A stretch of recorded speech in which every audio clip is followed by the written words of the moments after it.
સો high friends, વિકસતી જાતિના વિદ્યાર્થી એટલે કે એસસીબીસી ઓબીસી કેટેગરીના વિદ્યાર્થી માટે સરકારી કુમાર અને કન્યા છાત્રાલયમાં એટલે કે government boys hostel, government girls હોસ્ટેલમાં એડવર્ટાઇઝમેન્ટ આવી ગઈ છે.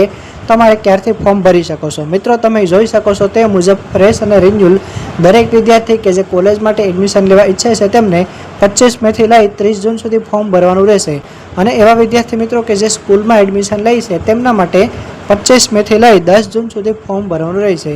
જે વિદ્યાર્થી મિત્રો ધોરણ 11 અને ધોરણ 12માં એડમિશન લેતા હોય તેવા વિદ્યાર્થીઓએ 25 મેથી લઈ 10 જૂન સુધી ફોર્મ ભરવાનું છે. અને કોલેજના વિદ્યાર્થીઓએ ખાસ ધ્યાન રાખજો, 25 મેથી લઈ 30 જૂન સુધી ફ્રેશ અને રિન્યુઅલ ફોર્મ છે તે ભરી શકો છો. અને ગ્રુપ એ એટલે કે મેડિકલ અને એન્જિનિયરિંગમાં જે વિદ્યાર્થી આવે છે તેમને તમારી એડમિશન પ્રોસેસ જ્યારે સ્ટાર્ટ થશે તે મુજબના ગાળામાં ફરીથી એડવર્ટાઇઝમેન્ટ આપવામાં આવશે ત્યારે તમે ફ્રેશ ફોર્મ ભરી શકો છો. પરંતુ મેડિકલ એન્જિનિયરિંગના જે રિન્યુઅલ વિદ્યાર્થી છે તે અત્યારે ફોર્મ છે તે ભરી શકે છે.